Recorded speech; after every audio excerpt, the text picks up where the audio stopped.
Date, September 12th, 1994. Survivor, Robert Clary. Interviewer, Merle Goldberg. City, Beverly Hills. Language, English. Okay.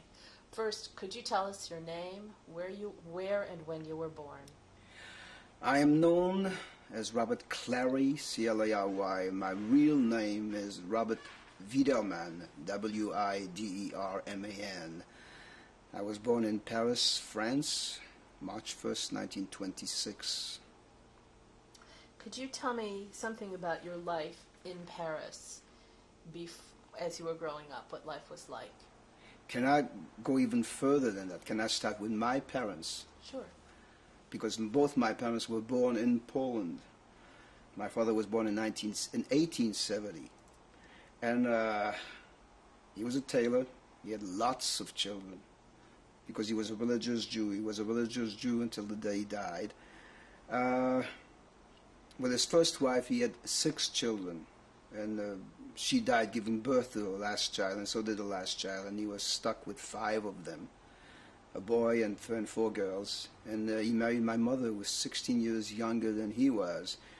And I put 2 and 2 together because all those things I really didn't know. But I put 2 and 2 together. If my mother is going to marry a man who's 16 years older than she is, with 5 children, it's because she must have gotten a rotten life before. So she married him, and she was absolutely remarkable because she raised his children, and she had 8 with him. My father was a remarkable man. There was a huge generation gap between my father and I because I'm the last of the 14 children. When I was born, he was 56 years old. And even though right now I remember fantastic things about him, but when I was a child, it wasn't there. But he had a remarkable life. And before World War I, with his younger brother, he went to Argentina to see if he can make a living there from Poland.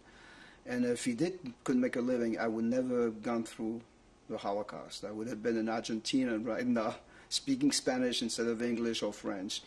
Obviously, it did not work out, and Argentina went right back to Poland. In 1921, my grandfather received a letter from the French government saying that one of his sons who lived in France died during World War I, and he should send somebody to France to find out what to do with his body and everything. So my grandfather sent again my father with his younger brother to Paris, France in 1921. And I guess they took care of his body, but somehow he found a distant cousin there. And somehow the life was such a contrast between Warsaw and Paris that he stayed there. And I laugh about it, and it's really not laughable, but most men did the same thing when they immigrated to different countries, to new countries. They all went by themselves thinking, if I can make a living, I will send for my family. And most of them had lots of children. And I always said, I don't know how these women who stayed in their native country with all these children survived waiting for their husband to say, come over, it's fine now. It took 2 years for my father to decide, I'm not going to go back to Poland. He never did. In 1923, he told my mother to just grab all the children and come to France. And a lot of my sisters, half-sisters, were already married.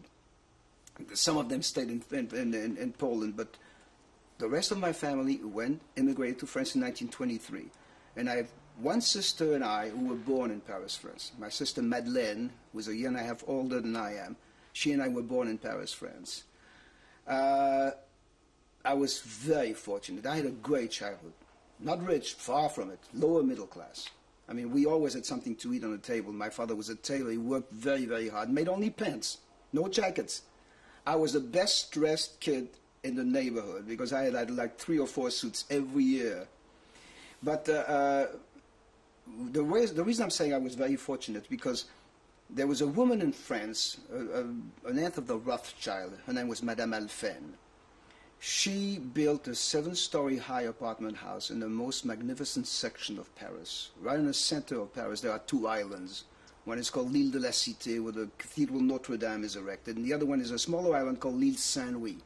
And on that island, this woman, this remarkable woman, Madame Alphen, built this 7-story high apartment house 4 Jewish families with lots of children who could not afford to pay rent. And instead of living, because my parents, with a lot of their children, lived in one small room with lots of rats, you know, and she let them come to this apartment house. And we had 3 rooms, a kitchen, a toilet. I mean, people say, no, a bathroom. No, I said, no, not a bathroom, a toilet. We did not have a bathroom. It was marvelous. We had some rats, but not in our apartment. And the 7-story apartment house was filled with lots of children, and it was joyous. Most of the people who live in the apartment, most men and women, were religious Jews, which means they work to Friday, and then Saturday they're not working, on Sunday they go to work. Now, what do you do with those children? Because in France, before World War II, children would go to school, from elementary school to even high schools or colleges, go to school from Monday, Tuesday, Wednesday, off on Thursday, Friday and Saturday, and off on Sunday. If you're religious, you cannot have your child go to school on Saturdays. In the ghetto in Paris, on the 4th arrondissement, Paris was made with 20 sections. We call them arrondissements. In the 4th arrondissement where I lived, there was a very famous ghetto, La Rue des Rosiers, and they had a school there, an elementary school, separately for young ladies and for young men. And there, even though we were taught by non-Jews, all our teachers were non-Jews, and we were taught in French. And because of that, our parents sent us to this school so we'll be off on Saturdays and Sundays and have all the Jewish holidays off too. And we kids were thrilled because not only did we have the Jewish holidays off, but also the Catholic and the non-Jews holidays off, and it was thrilling. Really, it was great. Until I was 12 years old, I graduated this elementary school there. But what was fantastic in our apartment house, this Madame Alphen not only didn't care if we paid the rent, and I'm sure some of the families could not afford it, they didn't pay, but she hired social workers to take care of us children when we came back from school, from 4 p.m. to 7 p.m. There was we call it a locale on the first floor, 2 huge rooms where the kids will go there to do their homework and then be taken care of by these social workers, who were remarkable ladies. They were all maybe in the late teens, in the 18, 19, 20 years old, 22 years old. And remarkably, all these young ladies in the end of night, like 38, 39, went to Israel, to Palestine, and stayed there. We had Lily, we had one woman who I still didn't get in contact with. We always knew as Lou. And Lou immigrated to Palestine in 1939. Her name, I never knew her last name, and then I found out her name was Lou Kadar, and Lou Kadar in Israel became Golda Meir's private secretary and companion until Golda Meir died. And I'm going way ahead of my time, but I saw Lou the last time in 1938 or 39. Then I went to the World Gathering of the Jewish Survivors of the Holocaust in 1981 in Israel, and there I saw Lou again. And she said to me, "I don't want you to look at me, I'm old and ugly." I said, "Well, I'm old but pretty." It was because she was such a remarkable woman. It was such a thrill to see her after all these years. They were great ladies. They would take care of us. They would teach us the Bible. They would see to it that we'll become good human beings. Not only our parents were decent people, most of them, but they helped us to really have a great life. And I think about it, why did I survive the Holocaust? Why me, except for a lot of people? I think what helped me tremendously, it's my background. Even though I am not a religious person right now, but I had that background of religion that really I knew all about what it means to be a Jew. But I had that kindness, that love that my mother gave us, and even my father in his way, because he was so busy working and making money. But he helped us to have such a wonderful life. And these ladies who taught us what's good about life. And I had all these memories while I was suffering that was good, and that was the balance that kept me alive. Also, I was young and I was healthy, which helped a lot. But when I think of that childhood, it was remarkable. Really fantastic. Lots of children. Now that you're talking about Jewish life, what else was Jewish life like for you in your neighborhood? Neighborhood, forget it. Neighborhood, Leeds Saint-Louis, they were mostly Catholics because France was a Catholic country. Mostly, there were few Protestants, but mostly Catholics. Excuse me. But we had that apartment house. It was like a ghetto for us. I mean, people talk about anti-Semitism. Well, until I was the age of 12 or 13, I did not know about anti-Semitism because I was cocooned in that apartment house. I mean, we were together. I mean, I'm sure there were some. I mean, there's some neighbor across the street who were Italians who probably didn't like us, who called us dirty Jews. But we smaller children were not bothered by that. It was the older guys who probably would fuck with them. But I only knew Jewishness when I was small. I mean, we went to a school where all the kids were Jewish, even though our teachers were not, but they were pro-Jews, obviously, because they knew where they were working at. And in our house, I mean, we were 24 hours with Jews. So I liked a lot of the holidays. I mean, Passover to me was just, when you think of Passover, there's a great warmth. Even though we are very small, I mean, when I was a small kid, that apartment was gigantic. But when you go back to it now, even though I'm not that tall, but suddenly they're little cubicles. I mean, those rooms are like toys, you know, like for dolls, and they're that small. But during Passover, the whole family will go for the first Seder. And there we are, I mean, nephews and nieces, and then brothers, and then sisters-in-law, and then brothers-in-law.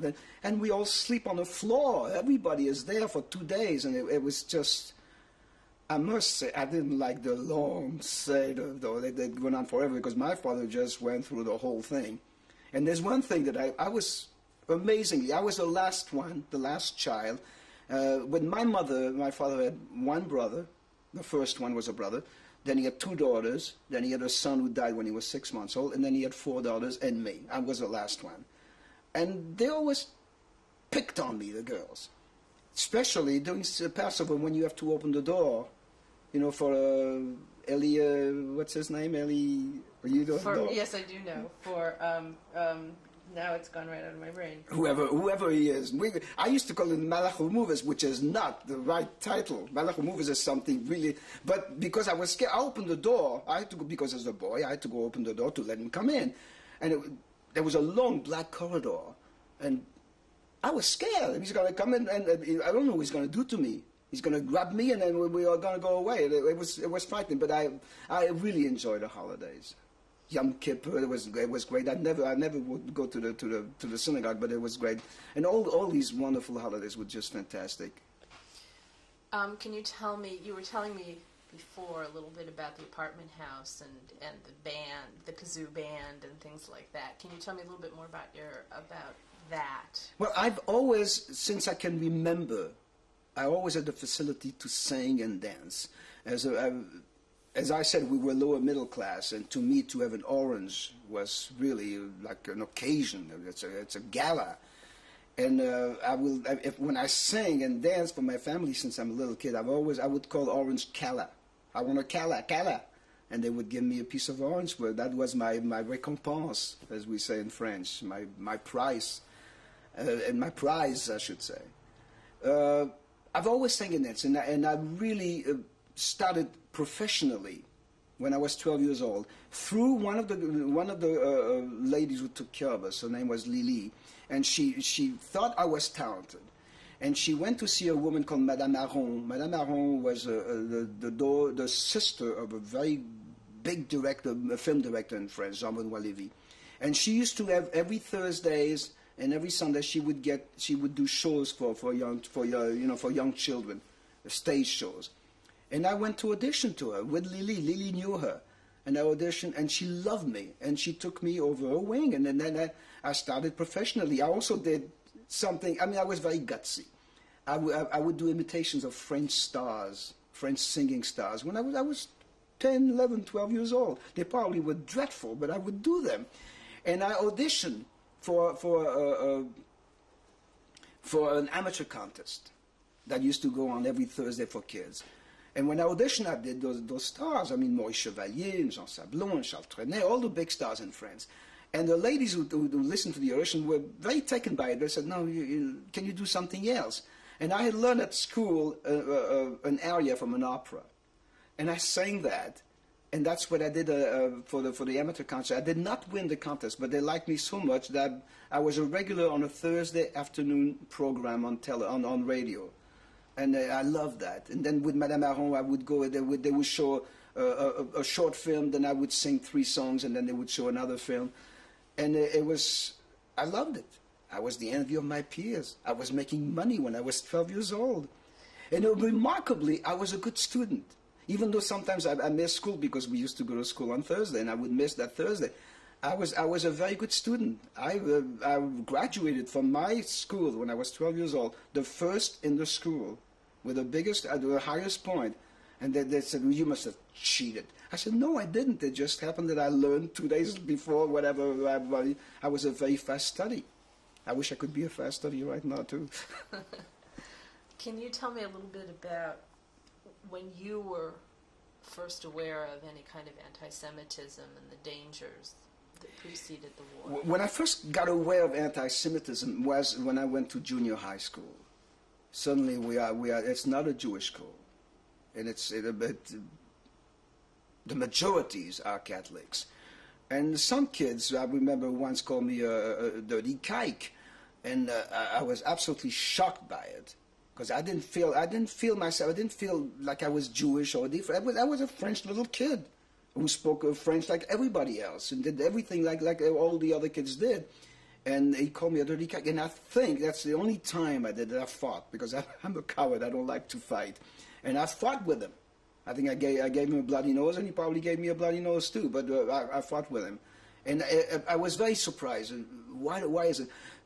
The shock was when the German occupied France. That to me was the big shock. Until then, I was just the anti-Semitism was very, very mild for me. I mean, it's not like people in Poland, who live in ghettos or all Eastern European countries. Even though France was an anti-Semitic country, a lot of people, but somehow I was not as aware as a Polish person would tell you, what terrible the anti-Semitism was there. But when the German occupied France, I mean, that's where it drastically changed for us Jews, really. And amazingly, I'm sure my father was not educated, neither was my mother, but he still read the Yiddish newspaper. We had a radio at home.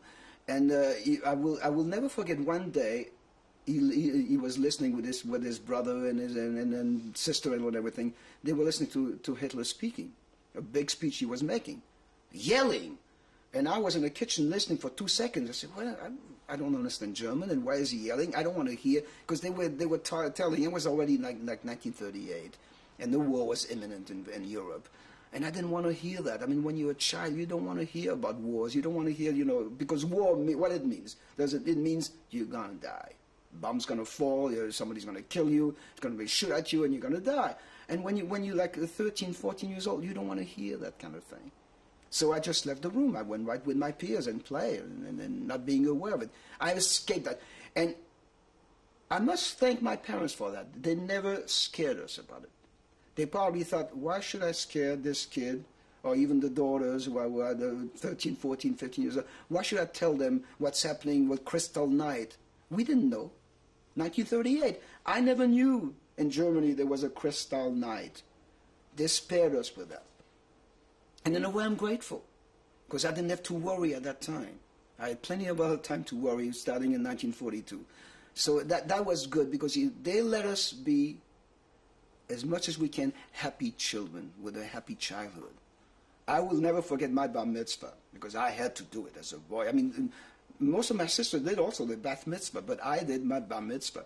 And I must tell you why I did my bar mitzvah. Not to learn Hebrew, which bored me. It's to have the first string, and to have the first watch, and to have the first fountain pen. That to me was priceless. I mean, but I went to Haida after school for 2 years before my bar mitzvah, when I was 11 until 13.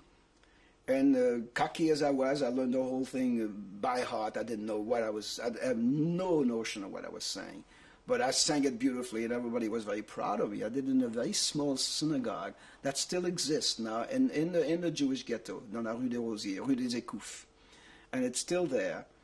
And I saw it last time I went to Paris, and it's just a tiny little box. What's the name of the synagogue? I thought it was called Fleischmann, because Mr. Fleischmann put all the money there. Mr. Fleischmann had a store, a man's store, not far from the Jewish ghetto, and he sponsored this synagogue.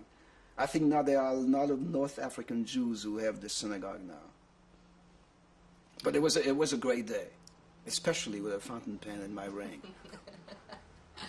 So you were bar mitzvahed in 1939, right? When I was 13 years old. I guess it is 1939, yes. So now everybody's counting the fingers. Listen, 1939, he was 13 years old. He must be like 1994 right now. He's 68. Oh, he looks very young for his age. So as the war was now beginning in Europe, you said that your parents kept things from you, but what were you aware of at this point? Well, by 39? Just before the war, I mean, we were distributed gas masks. That's frightening. They tell us, that we may be bombed and everything, and then the war starts, and there are bombardments, and we have to go to shelters, and it's worrying. But that summer, I was with Madame Aron. I went to a resort place on the Normandy coast called Cabourg, where I worked there. And I was there when the war started in September. I was in Cabourg, and my parents came to join me with the three of my younger sisters who were not married. And we stayed in Cabourg until the German occupied Paris. I think a month after they occupied Paris, we went back to Paris. And there, it's awful. So that was in June of 1940, right? The war started. The war started. But I'm talking about. Oh yes. No. When I went back to let's see, the war started in September 1939. And yes, they occupied in 40, that's right. And around July or middle of August, we went back to Paris, that's right. So why did they choose to go back? Did they have to go back to Paris? Because all the rest of the family was still there, all the brothers and sisters and all the rest of the family. And by that time, it quieted down a little bit. And it wouldn't matter because the Germans occupied Cabourg too. They occupied the northern part of France. I mean, until the end of 1942, the northern part of France was occupied by the Germans. Then they occupied the rest of the south of France too. The half sisters that you had in Poland, did you hear from them at that point? I had one half sister called Regine who came, I think, in 1937 to visit us with one of her daughters, and that was it. I never heard of them anymore. Of those two sisters. Amazingly, when I went to Israel in 1981 for the gathering. One great niece from my older sister Sarah was there with her children, with a niece and her children. They were there. They live in Israel, but they didn't tell me what happened to her mother, if she was deported, or if some people went to Russia. Or I don't know if they got killed sent to prison or sent to camps. I have no idea what happened to those two people. So now that your family had come back to Paris, can you tell me about what happened next? Yes. Well, the first thing we had to do is to go and register to the police station to have a big J stamp on our ID cards. Secondly is to have a Star of David put in the front of our coat, pinned or sewed in the front of our coat, with the word Juif, which means Jew. Curfews, 8 p.m. to 8 a.m. You cannot be seen on the streets. Cannot go to schools anymore. You cannot travel with anybody else. We have to have a special compartment in the metro and in the subways in Paris. In the buses, we have to be in just 2 seats only for us. We cannot sit with anybody else, and it's frightening. I mean, we are suddenly the plague. We are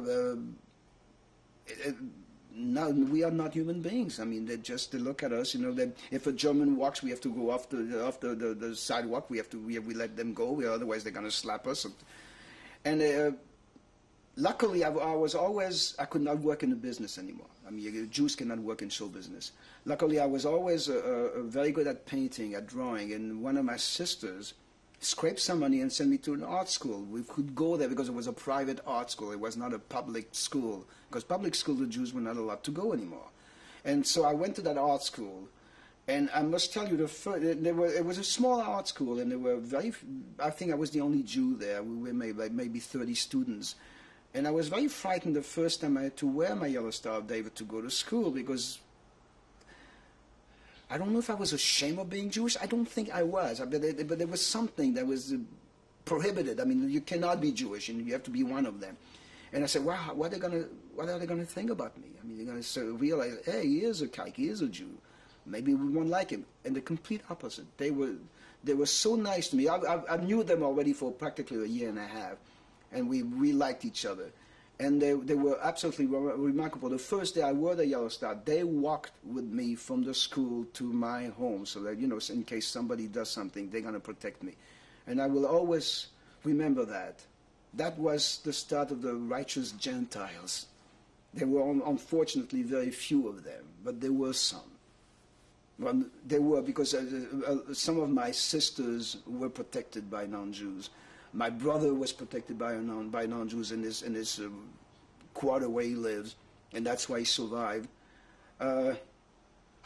13 of my immediate family was deported, and I'm the only one that came back. And when I came back, I'm going ahead of my time, but when I came back, I really didn't think I would find anybody alive. And the biggest surprise was I still had a family who either joined the underground to escape being deported, or they were hidden by non-Jews. And that's how they survived, and that was fantastic. But unfortunately, for all the people who were deported, as I said, my immediate family, I'm the only one who survived. And it was horrendous. When you're a young kid and suddenly there are tremendously terrible rules that you have to obey, and you wonder why. I mean, I used to say, why do I look different? I have 2 eyes and a nose and a mouth and teeth and 2 arms and 10 fingers and 10 toes, and I walk like them, and I even dance. I sing better than they do. Why am I different? Why am I suddenly a vermin? And it was frightening. And now when I saw we saw roundups. One of my half-sisters lived in different quarter, the 20th arrondissement, and she used to own a bakery. And in France, it was very difficult to become French citizen. If you were a foreigner, either if you were a man, you went to the military services. That's how you become a citizen. Or you married a Frenchman. So by marriage you become a French citizen. And most of my family did not become French citizens, even though they lived in France since 1923. By 1941, they were still Polish. They were still Polish citizens. And my half-sister had a bakery in the 20th arrondissement, and it was summertime in 1941, and I went there to work with them. And that's when they had a roundup in the 20th arrondissement. That was my first time I saw a roundup, where they arrested all around the quarter, not just my family. I mean, a lot of people in that neighborhood. Was this the major roundup? No, that was not July 16, 1942. That was in 1941, okay. Where they sent people either to Drancy or to Beaune-la-Rolande or to the different camps in France. And that day they always come early. They always came before the curfew is lifted up. It's before 8 o'clock. And the chaos, the noise that came with the buses and the French policemen. I always say that the Nazis were extremely clever. They let the other people do their dirty work. It was always the French policeman or the Holland policeman, the Netherlands policeman, the Belgian policeman. It was never the German themselves who came. It was done by the... And I must say that unfortunately, most of the policemen were very happy to do their job. But that day in 1941 and in July, it was horrendous. They arrested only men. They did not arrest my half-sister because her younger son was born in France, and I guess at that time they did not do that. They did not arrest everybody. But they arrested my brother-in-law and 2 of my older nephews, and just to be shoved in buses. And I didn't know where they went. And I went right to my mother. Jean and Marcel and Bernard, they were arrested. They were sent, and they were sent to Drancy. Drancy was a transit camp outside of Paris. How were you not? What I wanted to know is how was it that you weren't rounded up? How did you manage to escape that day? Well, first of all, they had lists of the people who will be arrested. Their specific list. I was not on the list. I don't know if I had ID cards with me at that time. I really don't know. But that's why I wasn't arrested. Neither was my half-sister and her younger son. They were not arrested. And also one of the older sons was also married, and his wife was not arrested because she was born in France. At that time, they were arresting just men, and they sent them to Drancy. My two nephews stayed in Drancy for a very short time. They got sick, and at that time, they were not deporting people yet. So they sent them back to their home, and they were very clever. They smelled what was happening. They got some false ID papers, went to Free France, and they joined the underground. That's how they survived. They were very clever. Unfortunately, my brother-in-law was not sent back home, was sent to Auschwitz and died. My half-sister with her son finally got arrested July 16, 1942, sent to Auschwitz, died. It was just horrendous. I mean, the curfews. My sister Hélène, who was at that time 18 years old, she was a very feisty, wonderful, wonderful woman. But she had her own life to live, and she didn't care. She would come home 2 minutes before the curfew, driving my mother absolutely insane. You know, that she's going to get arrested, you know. She would take off her star. She would just walk out. She was remarkable. The reason I'm saying that is because we were warned about July 16, 1942, that they're going to arrest Polish people. My sister Nikki, I won't call her Nikki, her name is Cecile, used to work at the doctor's office. And the doctor was not Jewish. She said, you stay here because tomorrow they are going to arrest the Polish Jews. You stay, and then you tell your mother to send your sister Hélène here so she won't be arrested either. My sister Hélène arrived that day 2 seconds before 8 o'clock, and my mother said, you cannot go. You cannot go out now. It's too late. The next morning, they came. They came to arrest all the Polish Jews in her apartment, except, again, women or older men who have French children. Like my mother and father were not arrested that day because my sister Madeleine and I were French Jews. And they asked, where's Cecile? My mother said, I don't know. I don't know where she is. Where's Hélène? Here I am. 10 minutes to take your belongings, come. And she said to that French policeman who asked for her, she said, can I go downstairs and buy the newspapers and I'll be right back? He said, yes. Now, when you think about it now, you say, there's your opportunity. This man is saying, go, don't come back. She went by the newspaper, came back. I realized maybe, I don't know because I did not ask her why she did that. She probably thought, if I don't come back, they're going to arrest my family. Maybe. I mean, that's why, again, I'm putting 2 and 2 together and may not come out 4. But she did come back. She was sent to Drancy. Was deported 2 weeks before we were deported. And I have a cousin who was in Drancy, was in Auschwitz. She was in Auschwitz with her. She saw her there, and she said she died from a sickness. She was not sent to the gas chamber, but she died from sickness. And it's a shame because this righteous Gentile, this policeman, said to her, in subliminal, go and buy the newspaper. I'll wait. I don't even think he said that. And that day was horrendous. I mean, we had very close friends who lived 2 floors above us, and the whole family was arrested except for the young kid. And when my mother took care of him, and we had a key of a toilet, their toilet, which was on a corridor, which is a very important moment because when we were arrested on September 23rd, 1942, usually on July 16th, they arrested quarters. I mean, not just one house.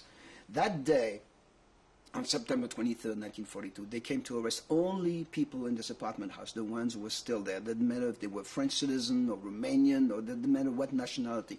They came to arrest the whole house. And it was 10 p.m. at night, and the buses came. We were used to buses now. We were used to French policemen. We saw them do what they do. And Again, the same thing, knocking on every door and say, you have 10 minutes to take your belongings and come downstairs.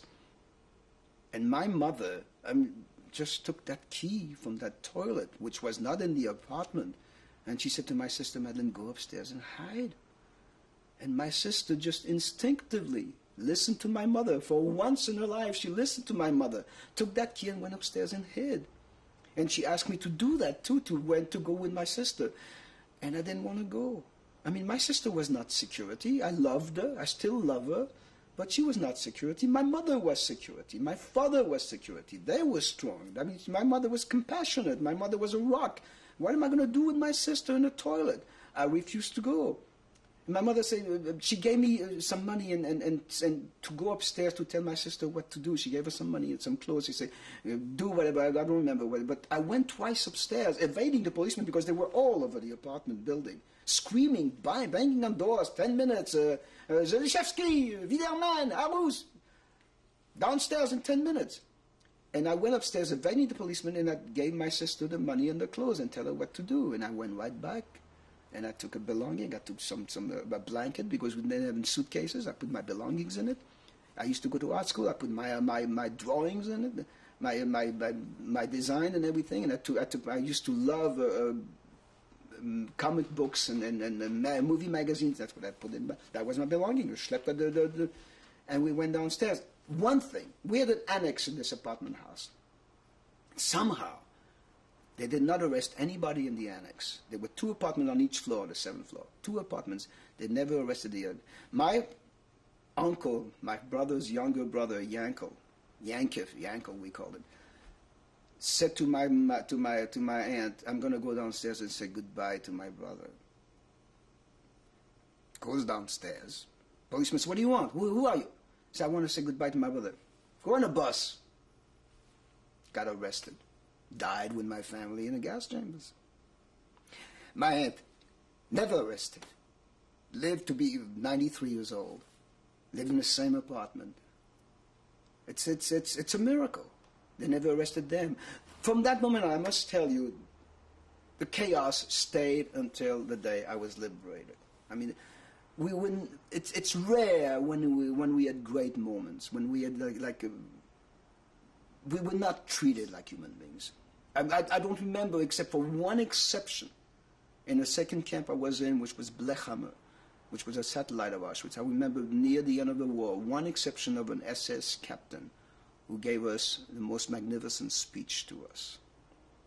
I'm sure they killed him, but he knew it was the end of the war. He had nothing to lose. Maybe that was his redeeming way of saying, do not lose faith. One of these days, you're going to be human beings all over again. He did that. But that's the only exception of the 31 months that I spent in concentration camp that I saw soldiers, SS guards, treated us like human beings. Otherwise, we were not. And as I said, most policemen were very happy to see us go because that night they took us in police station in the neighborhood. And we sat on, we were a lot of people. There's a plaque in the front of the house right now that shows how many people were deported. It says in a plaque, in memory of the 112 inhabitants of this house, including 40 young children, deported and dead in German camps in 1942. 118 people were deported from this apartment house. Only 6 came back, and none of the grown-ups made it. 2 young girls and 4 young boys who are still living. I still keep in contact with them, with all of them, these 5 other people. And that night they took us to a police station. And we sat on benches. Nobody was sleeping. Women just taking care of their cranky children, trying to put them back to sleep, because by now it's 10:30, 11 o'clock.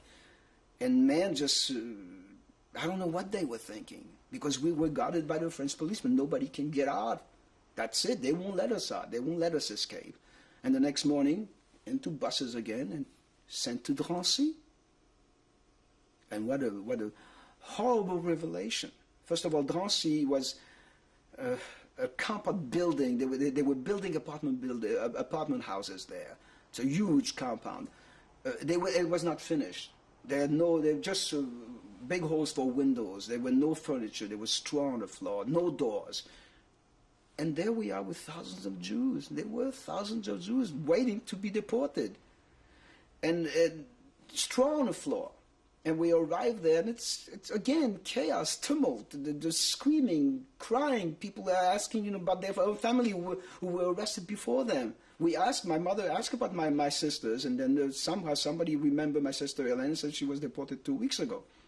Now in Drancy, people stayed. It depends. They stayed maybe a week, 2 weeks, a month. Some stayed longer. Some stayed overnight. And that's what happened with our case. I mean, they woke us up the next morning. Now, I was arrested on the 24th. 24th, I was in Drancy. The 25th in the morning, at 3 o'clock in the morning, they woke us up with a list of people who will be deported that day. And there we were. And on the list, there were my mother and my father, a married sister, Ida, with her husband and 2 young sons who escaped where they were living. They were living in the 20th arrondissement. They escaped that place because they were supposed to be arrested on July 16th and thought they're going to be safe with us. And from July 16th to September 23rd, they lived with us, and they were arrested with us. And then my uncle and I were on that list. There's a remarkable man called Serge Klarsfeld. Serge Klarsfeld, like his wife Beat, who's not Jewish, but she might as well be, she's a saint compared to a lot of Jews. They are Nazi hunters, like Simon Wiesenthal. And Serge, who has lost his father in Auschwitz, made a vow to himself. He survived. I'm going to see to it that nobody will forget about the Holocaust. He got hold of the records in France because, again, Hitler wanted a 1,000-year Reich. He wanted to conquer the world. He wanted to tell the non-Jews, look what I'm doing to you, a 1,000-year Reich. No Jews, no minorities. Everybody's going to be blonde eyes and blonde hair and blue eyes. Let's put everything on record. And that's what he did. And Serge Klarsfeld got a hold of the French record after the war, and he made a book out of it. And there are 76,000 names in this book. 76,000 Jews who were deported only from France. And he gave me a book. When I went to the World Gathering of the Jewish Survivors of the Holocaust in 1981 in Israel, and I was with him. To a mutual friend, we went back to France together, to Paris together, and he said, when we arrive in Paris, give me a call and I'll give you the book. And he gave me this thick book. And I was horrified by it. Because it shows everything. It shows the day you were arrested, the day you were deported, the day you were born, where you were born, your first and last name, your profession, it's all there. Your nationality, it's all there. And I must tell you, the first time I flipped through those pages, it choked me. I was crying because I saw names of all my childhood friends who lived in the same apartment buildings with their families, and I saw cousins, and I saw nephews and nieces and uncles and aunts, and my mother and my father and sisters and brothers-in-laws, and me with a dot in the front of my name. It meant, if there's a dot in the front of a name, it means that person came back. And you can flip those pages and you see very few dots in front of names. And then look, it shows everything. And that convoy, when I was deported, there were 1,004 people in those cattle cars. And we traveled from Bobigny, which was a railroad station not far from Drancy. From Bobigny, we traveled for 3 days and 2 nights. The third day, which was late, we arrived in a town called Kozel, which is in Upper Silesia. It's the border of Czechoslovakia and Poland. It's 60 miles away from Auschwitz. And there, the SS demanded the man to jump off the train and sit on the ground. And they kept 175 men on the ground while the train went to Auschwitz. And there it shows in the record that in Auschwitz, in my convoy, Dr. Mengele, the infamous Dr. Mengele, who was doing the selection in Auschwitz, who was going to live and who was going to die, selected that day 91 women and 40 men to go to work, to stay alive, while the other 986 people went to the gas chambers. And out of the 306 people who survived, who were spared for a while, 15 men from my convoy came back alive. 15. And you go and you look at the book, and it's unbelievable. And I will never forget what Serge Klarsfeld said to me when I was looking at the book. He said, "You were lucky." I mean, I know I'm going to use that word very often. I mean, you either use the word lucky or it's fate. I mean, a lot of people who are very religious will say, "My religion saved me." But it doesn't matter if you were even religious. If you were not lucky, you will not survive. And that's exactly what Serge Klarsfeld said to me. You were lucky. Because let's just turn the pages. Let's see what 5 days later, how many people were. And then we looked at 5 days later, there were like 125 people in the train, and none of them came back. And we were lucky. I've talked to hundreds of thousands of people and a lot of survivors, and they always say the same thing. You had to be lucky to survive. I mean, health will help. Religions help tremendously. I'm not denying that, because if you had faith in God, that will keep you alive. You say, okay, you're going to help me, God. It's fine. But you had to be lucky to survive what they did to you. Because from the moment on, we were not human beings. We were cattle. That's exactly how they were. That's why they put us in cattle train. We were sheep. We were cattle. We were not human beings. And a lot of people say, how come you didn't escape? How come you didn't rebel? It's a dumb question to ask, really.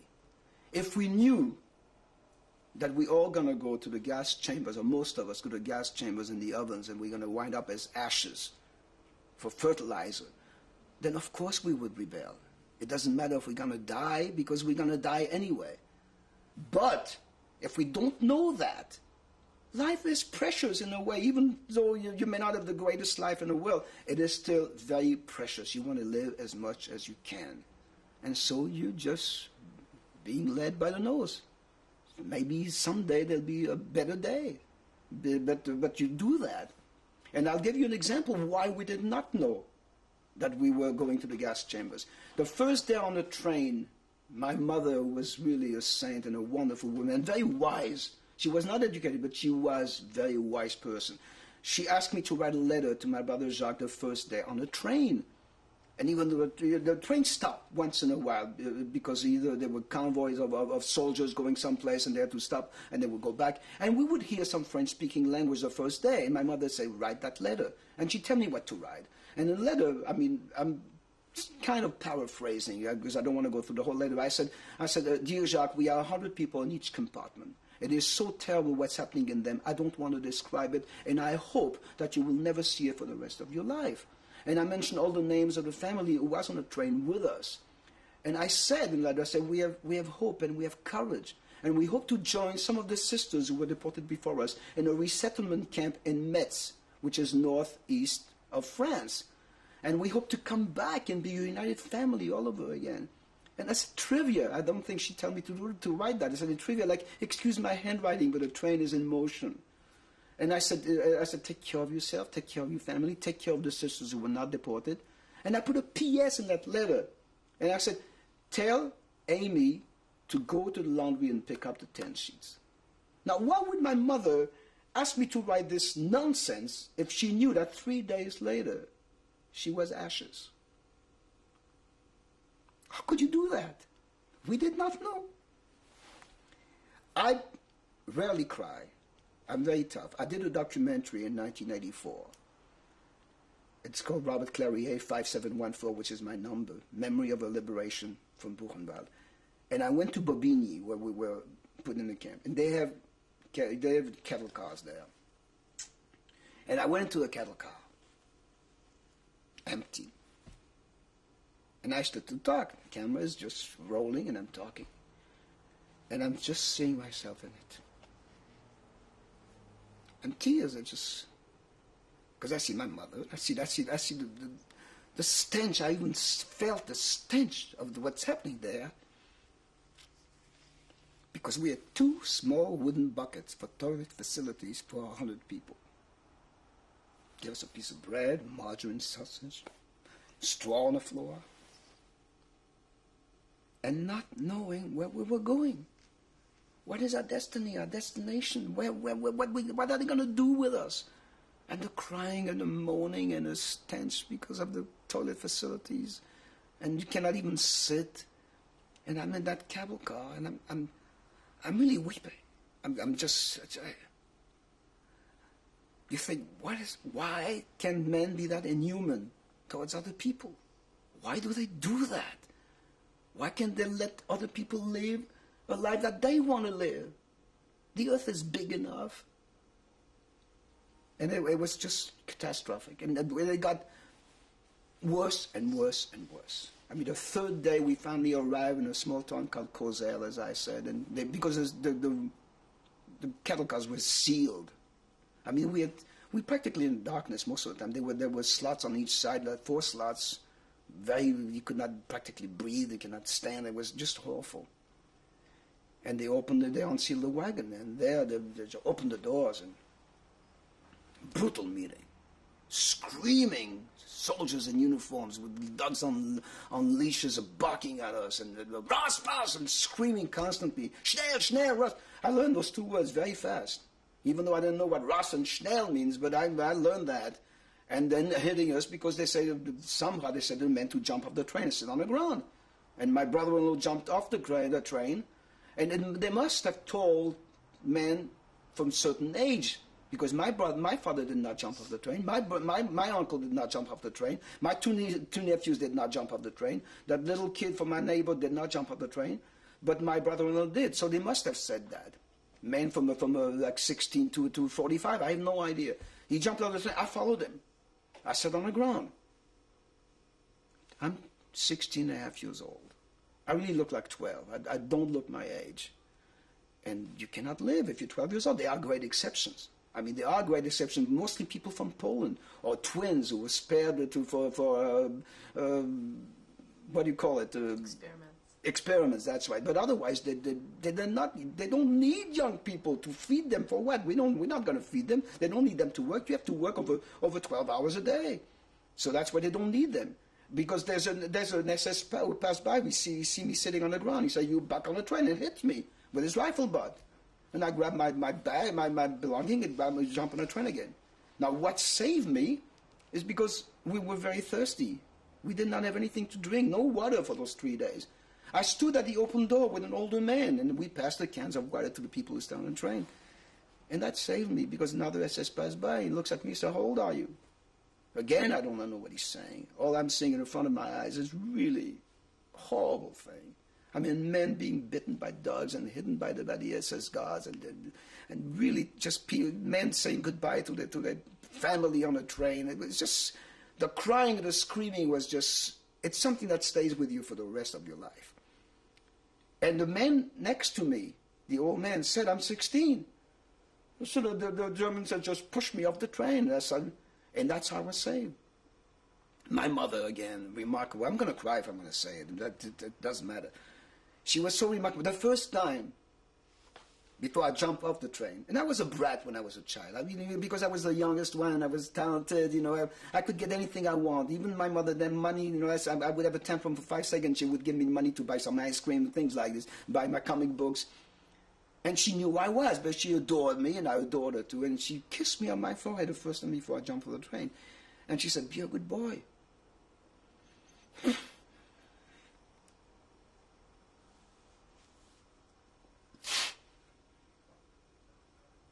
It's tough.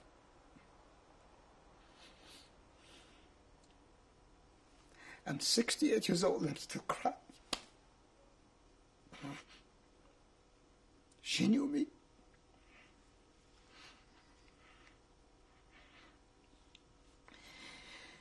Anyway, she said, "Be a good boy. Do exactly what I tell you, or pay them." And she said, "Tantrums won't help anymore. I won't be here." God, I miss her.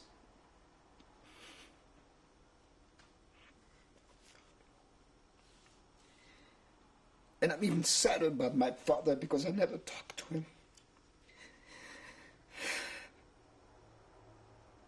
I don't know where he was during those 3 days in the train. And maybe I didn't care, I don't know. It was awful. But I did not cry that day. The train left, and we did not know where that train was going. We did not know about Auschwitz-Birkenau. We did not know about extermination camps at that time. And we were put into the 175 men who were on the ground. When the train left, we were put into open trucks, and we traveled to go to the first camp. And we got a taste of what's going to be with us, because the young kids, young Nazis, young Germans just yelling at us, spitting at us, calling us dirty Jew bastards, verfluchten Juden. And that was our welcome to Germany. And we arrived in a camp called Atmut. Thank you. It was called Atmut. It was a slave labor camp. It was a transit camp only. There was only 150 people who could stay there to work in a shoe factory. The others, they were selected once a week by a Gestapo agent. Gestapo agent will come, who will stay on roll call, and he will just point his fingers, and these people will be sent to either concentration camps or extermination camps. And only an elite people, 150 people, would stay in that camp to work in a shoe factory. And we arrived there. The first thing we did is being shaved from head to toe, taking a shower. Now, we were not given striped uniforms, even though it was a slave labor camp and a satellite of Auschwitz, but it was not a real concentration camp. And we were given ill-fitted uniforms, clothes that didn't belong to us. I mean, right now, ill-fitted uniforms would be perfect because that's what we wear, ill-fitted suits. But at that time, it wasn't. And what happened is they had the Star of David cut out of those clothes in the front of our coat, in the back of our coat, and on both our legs of our trousers, so we can be. And we were shaved. So we were not given numbers yet. That was September 1942, and speeches. I mean, the Judenälteste, who is the Jewish commandant of the camp, always screaming tones for the Nazis, for the soldiers, telling us what's going to happen with our lives. That, no more liberty, we're going to work very hard, we're going to eat very little, and you better obey. That's it. And the capos were lieutenants. Now, that first camp, which was a small camp, they were Jews. They were all Jews. There were no non-Jews. I didn't see any gay people or gypsies or anybody. They were just Jews. Mostly Polish Jews who stayed in the camp most of the time because they were arrested long before we were. All the deportation were from Holland, from Belgium, from France at that time. There were a lot of people who were going in September and then 42. There were a lot of Western European Jews. And miracles happened. I mean, lucky again. Fate would be on my side. We were not doing anything for the first week because they don't know who's going to be sent someplace else. I sang, and they were in that camp, at that transit camp, there were like 10 Polish ladies, women who would work at the shower room, they would work at the laundry, they would work at the kitchen. And one of the ladies was the girlfriend of the Judenälteste, and she heard me sing. I was singing songs in French, Joseph by Nieves to Shine, all these songs, and she liked it. And she said to the Judenälteste, "Listen to this kid." And he loved it. And because of that, each time the Gestapo came, I was putting my brother-in-law on the side so I won't be deported. So I won't be sent someplace else. I would stay in that camp as long as we stayed there. And compared to a lot of other camps, I mean, even though it was not paradise, it was not something that you loved being in because we worked very hard and we had very little to eat. But compared to salt mines or quarry mines or people who had to work really tremendously hard, we were lucky to be in this camp. Even though I worked in a shoe factory, I had to make 4,000 pair of wooden heels a day. But nonetheless, I was inside. I was not in a quarry mine. I was not in a salt mine. I was not in a coal mine. I didn't have to schlep a lot of things. I mean, I just worked on a machine. I was putting a little piece of leather or rubber at the back of the heel so it won't get used to it too fast. And you know what I would do? I mean, it was so noisy in that factory because of the machines all going together. All day long, to keep my morale, I would sing. Nobody could hear me. I would sing all the French songs that I knew from when we were entertaining. That's how I kept myself alive. I was also very naive and a lot of times ridiculous. One day I did something, I don't know why I did it, how I did it, and how I got away with it, because there was a Gestapo man who was supervising this whole thing. And he spoke French fluently. And somehow he took a liking to me. He would stop at my machine and talk to me in French, And one day, there was sabotage. I mean, let's face it. I mean, so the pieces of rubber were not all very good, and the leather were not good either. And what are you good at? You can look at the whole box, and there may be 5 pieces that are very good. And he came to me with a lot of heels, and they're not good. And they're screaming at me. I said, "What are you screaming at me? It's not my fault. Leave me alone." And I walked out. We had a little barrack downstairs when we have when the lunchtime for a half hour, we would get a lukewarm soup. And I walked out, I went to that barrack. I was there for a half hour. Okay. Do you remember where you were? Yes, that's not being brave what I did. It's really silly. I mean, luckily, the foreman and this Gestapo man liked me somehow. They were not that brutal. They screamed a lot, but they never, hit us. When I came back, they never said anything to me. I could have been killed. He would have been what's one more Jew? Who cares? This guy is saying, up yours, I don't want to work anymore. What are you screaming at me? And they let me live. Luck was on my side again. And I would entertain. When we were not working, every second Sunday we would not work. And what happened in the morning, we were very busy delousing everything. The beds, they were full of cockroaches and lice. I mean, we had lice by the tons. I mean, it's unbelievable how you get used to it. Even though we were shaved, I mean, under our arms, on our hair, on our pubic hair, everywhere we have lice. It just, even if you go and wash yourself, I mean, if you were 300 people, if 200 do not wash themselves, you're going to catch their lice and the cockroaches will be there. So what we would do on Sundays, we would just try to clean the beds, though we had to keep our barracks spotless. If you did not keep the barracks spotless, you get punished when you come back from work. But nonetheless, the cockroaches were there. And then when we had a little time, I would sing. And that, to me, is my saving grace for many reasons. First of all, when I sang, I forgot where I was. I got involved with the song I was singing. And I think I made the other inmates kind of happy for that half hour that I was doing. And on top of it, the chef at the kitchen will give me a piece of bread and a soup extra. I always say that you could not survive alone in camps. If you were alone, you could not do it by yourself. You had to have members of your family that you love and stick together, or you had to have friends.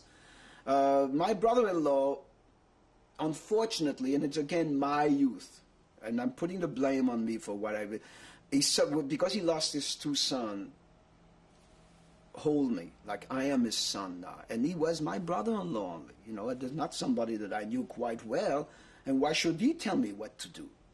And somehow we did not manage to get along quite well. We were separated, though he stayed in the camps. I saw him, but we were not holding each other to dear life. Maybe if it was my brother, it would have been different. I don't know. But I got involved with two young French kids, and they were magnificent.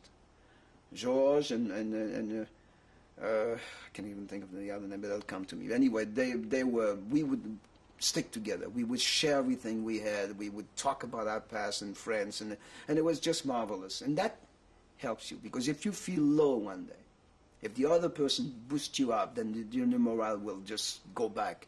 And that's what you needed. I mean, I have an example. I have some friends called the Fogels.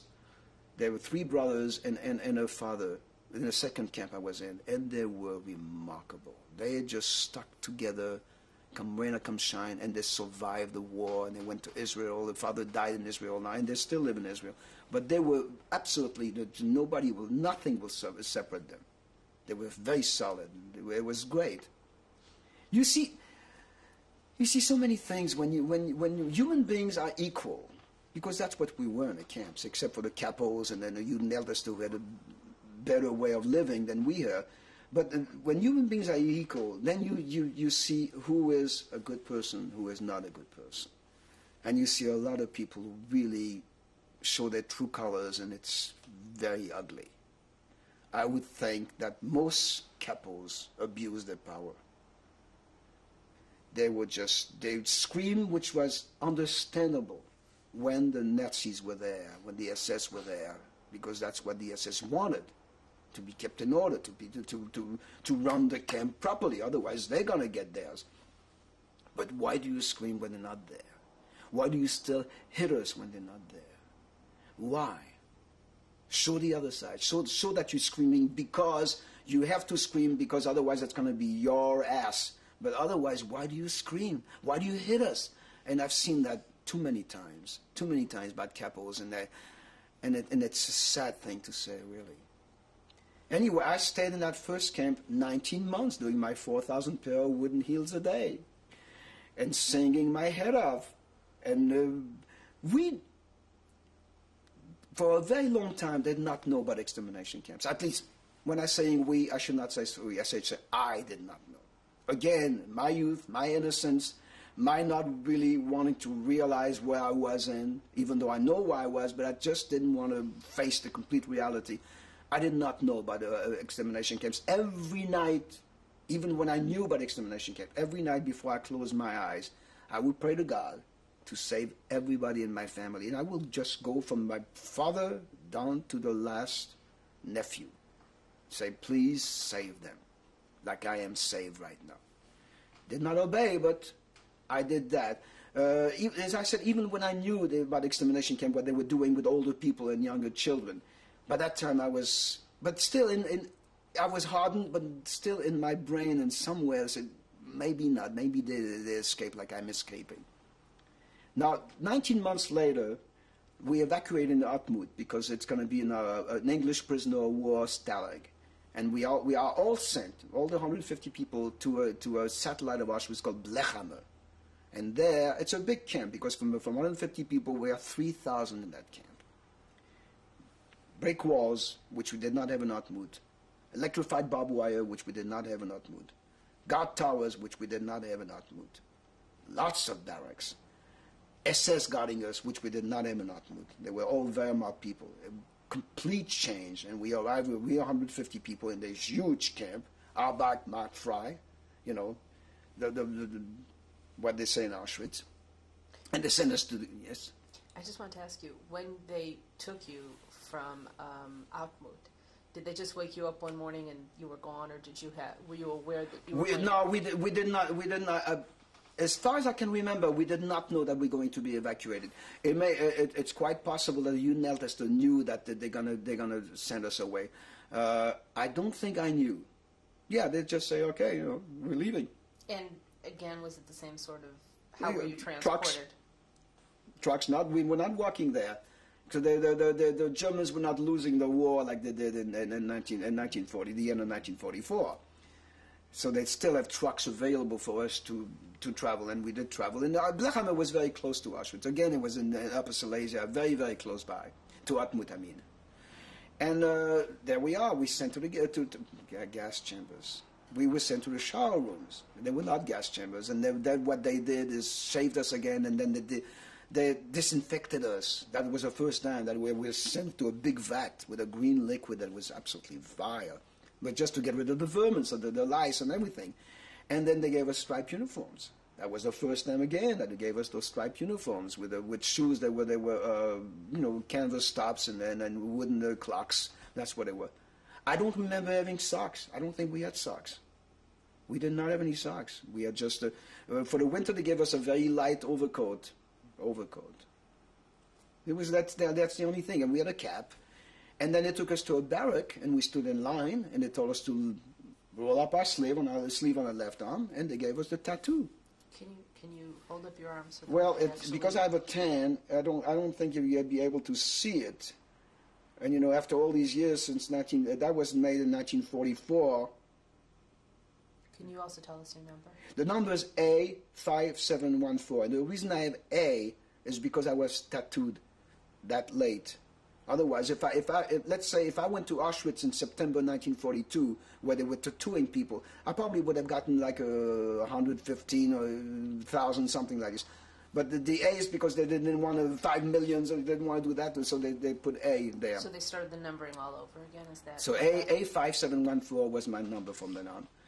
And I guess we realized what we were, that we were branded cattle. That's it. Forget about Robert Widerman, which was my real name. Forget about even Robert. I mean, I'm A5714. It's all over the place. You know, that's it. That's who I am. And we worked in a factory there that made from coal synthetic fuel. And we were building that factory. And it was tremendously hard work. Really. Even if you try to escape. There were a lot of other people working in that factory. I saw English prisoner of war They would not work. They would stay in their little cabin and brew their tea from the Red Cross thing. Some of them were nice. Some of them would, if the God wasn't looking, the SS God wasn't looking, he would give you a piece of bread or a cup of tea. But most of them, they ignored us. They just didn't want anything to do with us. In this camp, were there women, or was it? They were like again 50 to 60 women who would work again in the hospital. We did not have a hospital in Atmut, but we had a hospital in Blechhammer. The laundry, the kitchen. Talking about being sick, hospital. In Atmut, we had one doctor, a dentist. He was the doctor. He was Polish. He was the doctor of the camp for the 150 people who stayed. He was such a nice person. He was so nice.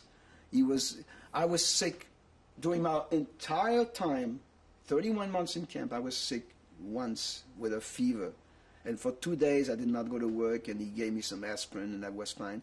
I had a toothache, and he filled that tooth that stayed fine until I came to France 5 years later in France. I had a change, the filling. And he was such a sweet person.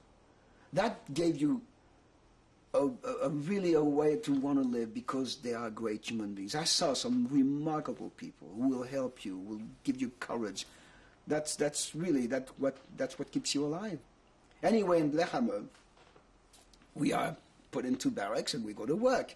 Again, I'm very lucky. The Judenälteste from Atmut, who loved me because I was singing, goes to the Judenälteste in Blechhammer. He said, this little kid sings quite well. He's a great entertainer. You should. Every Sunday, they had a special barracks for the elite, for the capos, for the, not the Germans yet, not the Nazis, for the capos, for the Judenälteste, for these people. Some people were entertained. And again, I'm entertaining in Blechhammer and loving it. And again, I got a piece of bread and margarine. We worked hard. We had really a maniac SS guard there, unbelievable. I mean, the Schindler's List, it's the same guy. He would shoot at random. He didn't care. He would scream and hit us constantly. He did something that we will never forget. One day at the factory, there was a man who took a useless piece of wire on the ground. I don't know what he wanted to do with him. I assume he wanted to make a belt because his pants were falling, no belts. And he hits him. And he hits the two guys next to him who did nothing. They were there next to him. He hits them violently. And one of the capos who was taking care of these three guys was a remarkable man from Belgium. And he went to this, we called him Tom Mix. And we all called him Tom Mix because he thought he was an American cowboy movie stars of the 30s. He was riding a bicycle like a cowboy. He was holding his guns like a cowboy. He was walking like John Wayne. And he went to this Tom Mix and said, why are you doing this? Why are you hitting them? It's a useless piece of wire. And he hits them too. And I saw a lot of hangings. And these 4 people, a few days later, were hanged. Just because this one individual stole a useless piece of wire he was caught by Tom Mix. For nothing, just the first hanging I saw, and I'm a kid who was absolutely scared of everything when I was a child.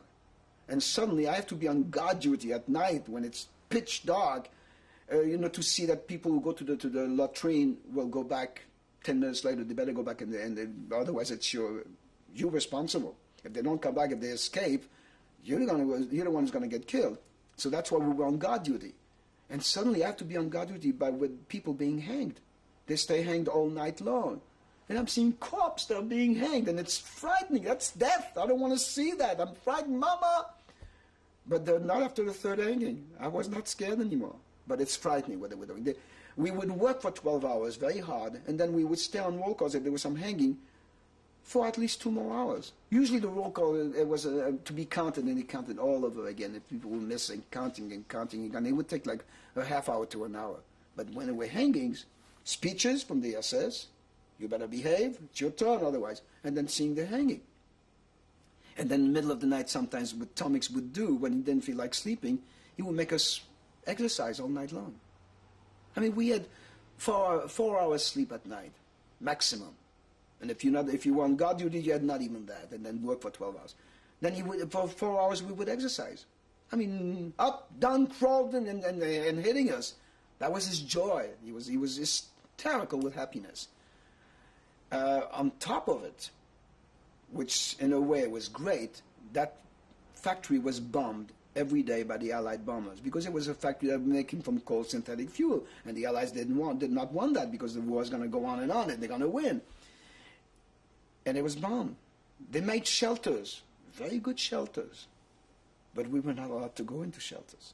If we go into shelters, they will throw us out. You had to go and escape, or you go wherever you want to, escape the bombs, and not in shelters. Sometimes we stayed. Sometimes I have heard from people who were in Blechhammer, which I don't remember that, SS guards were in the shelters, they throw away the Jews out. They said, you cannot get in a shelter, Ross. That shelter had a bomb, hit it completely, and killed the SS. Thank you, God, we said. But I escaped one bomb. I don't know how I escaped. There were woods all over the factory, and we were going in the woods. And thank God it wasn't stone. It was like sand or something. A bomb fell, maybe I don't know, a year. I can even tell, not far away from me, and I just went down with a hole. Went down. I was grasping a thing, and I went down with it, and I wasn't killed. But many of us did die from the bombs. But now it's January 1945, and we heard rumors. I mean, we always heard rumors, real or not real, that the Allies are in North Africa now. They're winning the war in North Africa. There's June 1944. The D-Day is there. We heard those things. How did you come to hear that? People talk. I mean, when you go to factories, people talk. Even though you're not supposed to talk to them, you talk to them. But how did the news come to you? From each new transport? No, from when you work in the factories, people will say, the Allies are, the Allies are in Africa right now. The Allies are just about, and by the market in France. You listen to it, and I really didn't get any joy out of it because I still had to get up at 4 o'clock in the morning. I still had to work for 12 hours. It didn't change my position. It didn't change my life. So why should I be happy? Even though I should be happy because they're winning and the Germans are not winning. But still, we may be killed any second. We never knew when we're still gonna be alive. They can kill us momentarily. Anyway, January 1945, we heard the Russian soldiers are coming. They're winning the war, and they start to evacuate all the camps from extermination camps and camps from Poland and eastern part of Germany. Now, they told us at one roll call, tomorrow we are evacuating the camps, and you better not stay in the camp because we're going to liquidate the camp. Tomorrow arrived, January 21st, 1945. People were coming from other camps to our camp. Suddenly, now we're 4,000 people in our camp, and we're going to evacuate the camp that day. And we walk, and we start walking. And it's freezing cold. In Upper Silesia, it's like being in Alaska.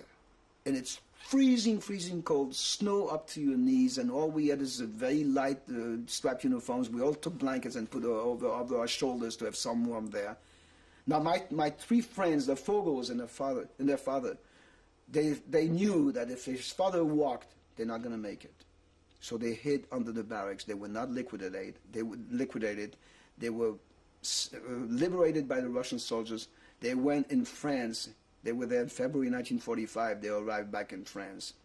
And somehow they tell some of the people that I was alive at that time. But we walked like everybody, like all survivors. Like everybody, we walked for days and days in deep snow, and there's not enough food. We have 4,000 people, SS on each side with guns. Their order was, you sit when you're not supposed to, you cannot walk anymore. You have to be killed. And they kept those orders, and we walking. And I'm there with a friend now that I made in Blechhammer, a very nice man. We're walking in the front of the line, and we keep ourselves alive. I did again, unbelievable thing. When we would find a barn, if they found a barn that's big enough so for like 3 hours, we would sleep on a straw. And when we would do that, I would escape. I would go out of the barn, when everybody was asleep, go to a farm and ask, please give me a piece of bread. And they would do that. They give me a glass of milk, a piece of bread. And instead of staying there, and I was already 18 and a half years old then, instead of staying there, take my chances, I went right back to the barn to be with the people that I knew, to the security, even though it was such a fragile security, but nonetheless I was with them. I did that twice. Amazing. And I remember vividly going and knocking on a door, and then these people not saying, no, we'll get out, you dirty Jew, get out. Being scared, they would give me a piece of bread. And we walked for 15 days and 15 nights this way. And we arrived in Gross Rosen, only 2,000. Because we heard shotguns constantly. And they killed 2,000. And Gross Rosen was a tremendous camp. And everybody from Eastern Europe are going to Gross Rosen. Overcrowded. No, not enough barracks. Again, they shoved us, 2,000 people, in unfinished barracks. And not enough food with everybody. And in and out of the barracks and hitting us and screaming. And it was just the worst nightmare that you can even think about it. There's no way you can escape. My friend George could not make it. And one day I saw him in the mud, dead. We stayed only 3 days at Gross Rosen. And he couldn't make it. He was dead. Did I cry? Didn't. To me, it was just somebody who couldn't make it. I'm still alive and he's dead. I'm still on my feet, even though we were very weak by then, because we only had twice a piece of bread during those 15 days, and once a piece of bread in Gross Rosen during 3 days. That's all they gave us to eat. And it was unbelievable when they distributed that piece of bread. People just grabbing it like we were animals. They made absolutely animals out of us. Not even decent animals. We were all going to survive, and it was just awful.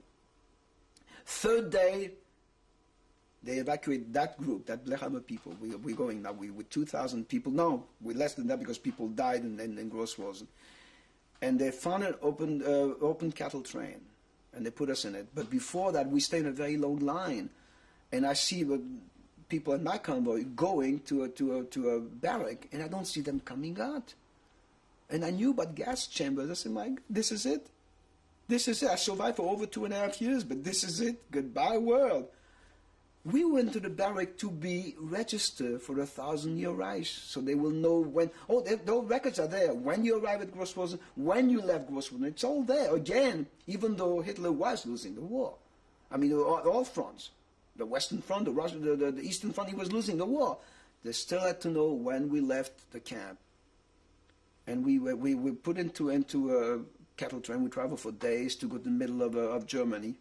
Weimar, which is 6 miles south of Buchenwald, and we arrived there, and the Allied bombers are there, and it opened cattle train, and we on top of each other, striped uniforms, skeletons, most of us. They come down and machine gun us, and the ones who could not go under the train fast enough, which I did, they were killed. We arrived in Buchenwald after walking those 6 miles late at night, 1,200 from 4,000. Those are the ones who survived during those not even 3 weeks. And we arrived, they put us in 2 shower rooms. It's too late and I don't know. And I said to my friend there, that I got lost with the other guy, and I said to my friend, let's not go into the shower room. Let's stay in the anteroom. If they don't come out after 10 minutes, we'll be next. Now we slept all night long there because they didn't want to delouse us and disinfect us until the morning, which they did. They did not kill us there. Buchenwald, it was a tremendous camp. It's the biggest one I've seen. They had the big camp and they had a little camp. And the big camp was constructed in 1937. And there were very few Jews at that time in 1937 because they were all sent after this to Poland and Upper Silesia. But when I arrived in 1945, they were mostly underground fighters, communists, political people, Russian soldiers in their own compound, Ukrainians, homosexuals, gypsies, Jehovah's Witnesses, and the Jews were sent into the little camp where they had experimental barracks, where they had a theater, they had a whorehouse, they had a hospital, and in Buchenwald, the very famous Elsa Katsch. I don't know if you know what she was doing in Buchenwald. I did not know when I was there. Elsa Katsch, outside of the camp, just outside the barbed wire, had a zoo with 6 bears, and she would feed them raw meat and all these things that we never had. She had experiments. She was doing experiments. Not experiments. She would line up people with tattoos on their chest, and if she liked the tattoo on their chest, she would say, "You out, And then she would kill them and skin the skin and make lampshades out of it. I mean, that's what she was doing, this woman who was the wife of the commandant of Buchenwald. I think she got caught after the war. I don't know what happened. They probably hanged her. Like Tom Mix got, I've heard after the war that Tom Mix did get catch. They call him. I've been in this country for so long, I still don't know how to speak English. Anyway, they caught him, and he got hanged for what he did, which was fine. Anyway, they sent us into a little camp. Now again, I was saved in Buchenwald by 4 non-Jews. The head of the delousing department was a German communist who was there since 1937. Why he picked me out of the 1,200 people who arrived there and saved my life? While we were waiting to be disinfected and shaved, he gave me a piece of bread. Then he knew what barracks we were. We were put into the theater, 1,200 people in one big theater. We were staying in line to go to the bathroom. We all had dysentery, and it was just terrible. And there he is. He comes to the barrack and talks to me and gives me another piece of bread. And then 3 weeks later, we were put into small barracks, 5 rows of bunks, no windows. We used to eat like sardines on the side. You wake up with corpses all around you, and we shoved them on the ground, grabbed their clothes because it was very cold. After 3 weeks, he got me out of the little camp and put me in a big camp in a French barrack. Because he knew I was French, he asked me a lot of questions. And there I was. I met 2 saintly Frenchmen, Yves Darrier and Claude Francis Boeuf, political people, underground fighters. One was a musician, Yves Darrier, the other one was a scientist. And they saw this little frail body arrive in their barrack, where there were a lot of Spanish people and French people, and Czechoslovakian. And they took pity on me. They nurtured me back to life. They gave me food. They had sugar. That's the first time I saw sugar since September 1942. They gave me a piece of sugar. And they saw to it that nothing's going to happen to me in Buchenwald. They knew a man, Huey Zak. Huey Zak was a Czechoslovakian, a communist, who was there since 1938. And he achieved a post there. He was the head of the head secretary of the camp. And he used to play the bass fiddle. And Yves Darrier had an orchestra. Talking about orchestra, the contrast between the horrors of the Nazis and what they would do. Now, even though we were treated like animals, nonetheless, they had musicians who would play music while we were going out to go to work and when we came back from work in tempo, march tempo, so we will march in tempo. And these musicians were lucky because they did not have to go to work. They would stay in the camps. Now, in the last camp in Blechhammer, we put a show on. The last 6 months in the camp, we put a show on Sundays in the SS. So we did 2 shows that day. And the SS will be there, the first 4 row, they were there. We'll do things for them. And I sang a song, I remember in Yiddish, which means, I'm going home. I don't want to be here. I want to be with my Jewish people. That's what I was singing in Yiddish. And Yiddish is very close to German. I'm sure they understood what I was singing. I was playing, because I was small, I guess kind of cute, I played a women's part. I was always somehow they got a wig and I was doing the women's part. Anyway, that's a contrast. You entertain, but you're going to starve and you're going to die. We can kill you any second. And the same thing in Buchenwald. Yves Darrier had an orchestra, a big orchestra, where he would play, and he had also small formation, like just an accordion and a sax player. And Yves knew I was singing, and Rizak will play the bass, and I would do that in late in the afternoon when they came out from work. I would go from barrack to barrack and sing a few songs. That saved me. And Rizak knew everything. What happened in Buchenwald, they started to evacuate the Jews again because they were too crowded, not enough room. They started to evacuate the Jews. Again, death marches, death camps. And he got my papers, put it aside, and he hid me in his barrack. And my number was 125,603 in Buchenwald. And I had a pass that I could go from the little camp to the big camp whenever I want to with that pass. And that's what I would do. I would go and meet my friend and my French friends during the daytime and then go and hide in his barrack. And they knew everything. In Buchenwald, there was a réseau. Most people were German communists, and they were sabotaging everything. They worked in an arm factory there. and they would do great sabotage, and they knew everything. As a matter of fact, the day we were liberated, which is April 11th, 1945, we were liberated by our own people. That morning, because they smuggled arms and everything and ammunition, and they cut up the wires and went to the forest, because Buchenwald is a beechwood. That's why it's in Germany, and they were surrounded by beechwood. And because the day we were liberated, nobody was at roll call, no guards on the guard tower. Everybody fled. All the Nazis left. The SS left, and they got them back. They got them back as prisoners. But late that day, the Third American Army liberated the camp. And I must tell you, the joy was unbelievable, because before that, I mean, we had small Allied planes flying very low all over the camp to find out if there were some people alive. And I remember being part of it, of a man on the ground of the Appelplatz making an SOS with their bodies. So to see, we are SOS, we are here, you know, and then waving at the small planes. I mean, we knew that was it, that we did not get liquidated like the SS wanted to, because they did want to liquidate the camp before they left. And it was a remarkable, and amazingly, the next day, President Roosevelt died. Now, I did not know about President Roosevelt. We were liberated April 11th. He died on April 12th, 1945. But I saw the American flag at low mast because he died. And I remember, because I said, who's President Roosevelt? What is a President Roosevelt? I mean, I was 19 years old. It was ridiculous. Can you just back up for a second? As you were talking about that the Third Army was coming, where did the Germans go? Can you tell me what was going on? They fled. They fled. The ones who were captured by the inmates who cut the barbed wire they were brought back to the camp, but most of them fled.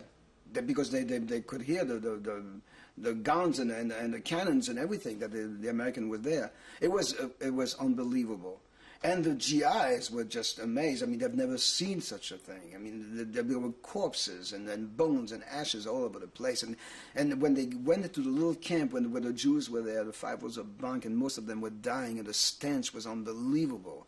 I mean, it was just. But I was lucky, because I was not a Muslim. You know what a Muslim? Muslim was just people. They called them Muslim because all they had is skin and bones. That's all they had. They were barely could stay on their feet.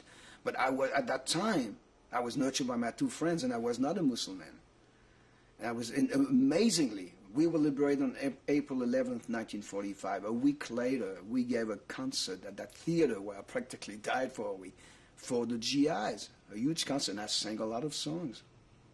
And it's amazing. And then I stuck with my 2 friends, like glue. I mean, they were my parents. They really were. They were unbelievably great people. And I thought, well, I'm going to, when they're going to be ready to be repatriated, I will go with them. We, Western European, were much luckier than Eastern European.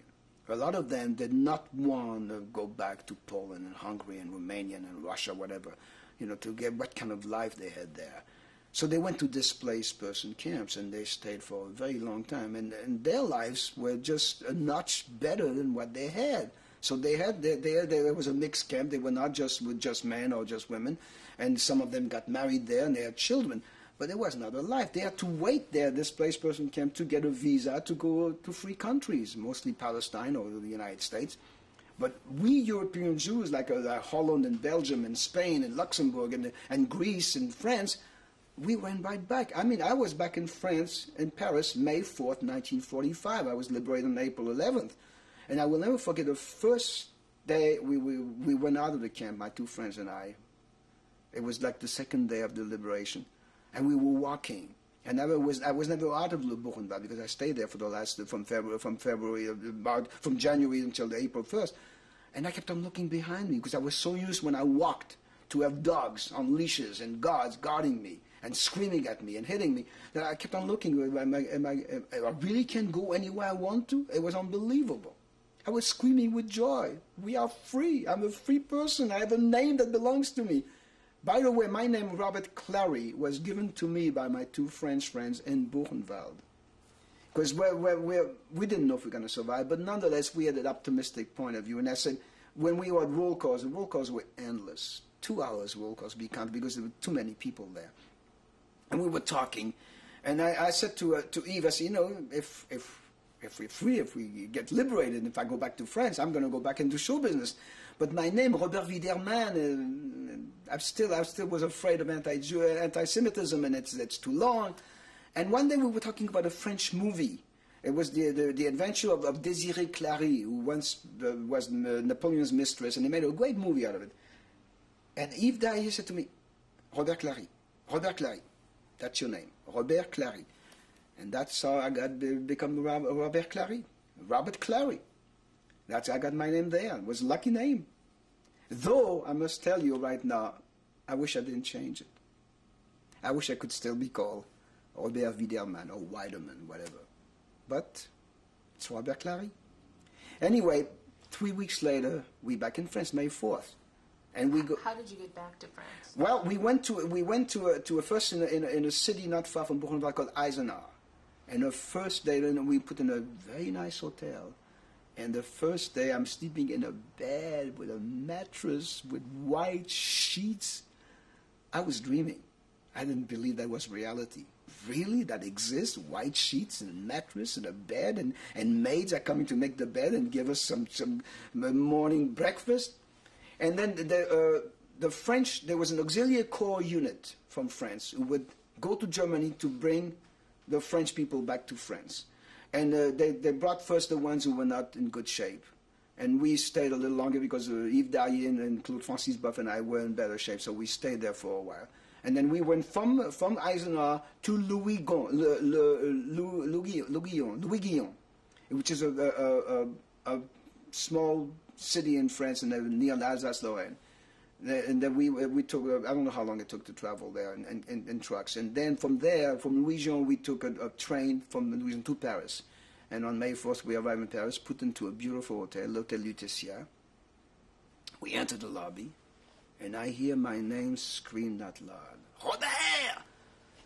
And I turn around, I see my sister Cécile, who's Nikki, who now lives in Texas, who's an auxiliary corps unit. She takes care of us survivors.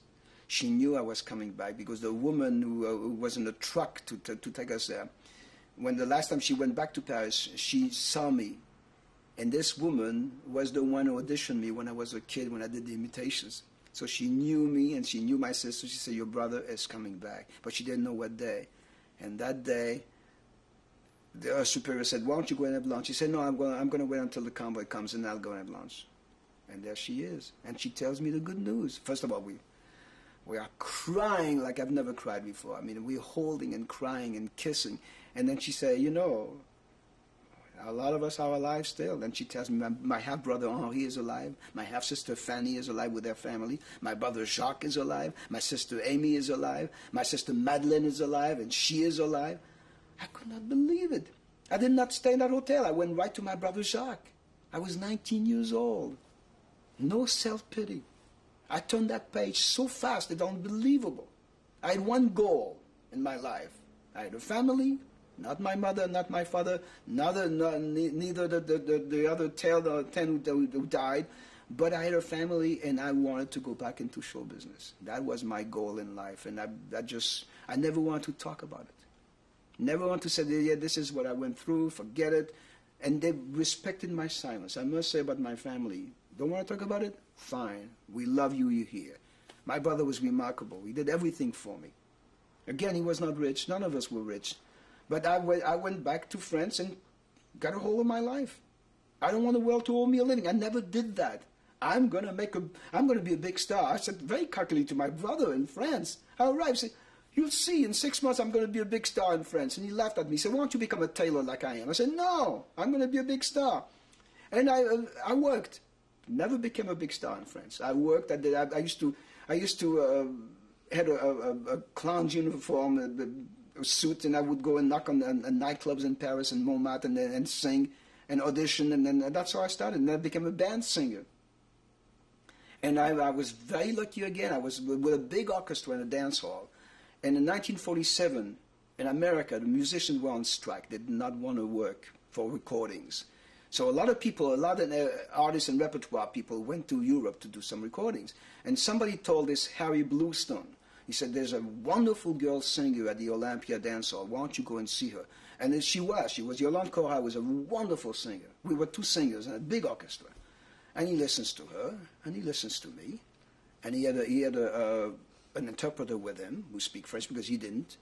And the interpreter comes to me after we have a rest. He said, there's a man here from America who wants to talk to you. And I go and meet Harry Bluestone. He said, I like you. I want to do some records for you. Please. America? When I was a child, I would go dubbed, actually, in that small theater. I would go and see Fred Astaire and Eleanor Powell, all those great stars, and I would come home and say, "Ma, look what I've seen." And I would just imitate badly, but I would imitate those great stars. To go to America, to record for America? I never hesitated, sure. He taught me the words phonetically of 4 songs. 1947. Beginning of 1948, this interpreter comes back to me. He said, you know, your songs are big, your records are big hits in America. Tremendous hit. 1948, I did one record called Put Your Shoes on Lucy. On the other side was Johnny Get You Girl. The other one was called Hollywood Ball, which was a big hit in California. And he said, and then he's going to come back to Paris. He wants to sign you. He wants to sign you a contract, a 7-year contract, to come to the United States and sing there because your record is big. You're a big hit. I had nothing to lose. I'm not married. All my sisters, they're all married. They all have families. They all have to take care of this. I don't have to take care of themselves. I don't have to take care of them. And so I signed a contract, and I arrived here in October 1949 in the United States. I was a big flop, I must say. Didn't work. I did some recordings and never made it. And they were ready to send me back to France. But I met my wife through Merv Griffin. Merv was a very close friend of my wife. My wife is one of the daughters of Eddie Cantor. Eddie Cantor was a tremendous star in the United States from the moment he started in burlesque and vaudeville and movies and then radio and then television and theater. Tremendous star. And I met my wife. It was friendship from the moment we set eyes on each other.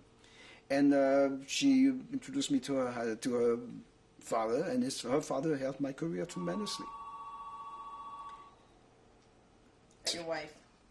Well, my future father-in-law helped me tremendously. He had a big television show on the Colgate Comedy Hour. He put me on a show. He took me to New York, and made me sing in a big nightclub. I auditioned for a big Broadway show called New Faces of 1952. And I really didn't care. So I went on the stage and sang my 3 songs, and I got signed right away. And New Faces was a tremendous hit on Broadway. We stayed for a year on Broadway, over a year on the road. We did the first musical CinemaScope that came out, and it was a tremendous hit all over the world. And my life started to take shape. Now, my wife and I were very close friends, the closest friends for 15 years. And I realized this is the woman I love. She was married before. She had a son with her first marriage, Michael.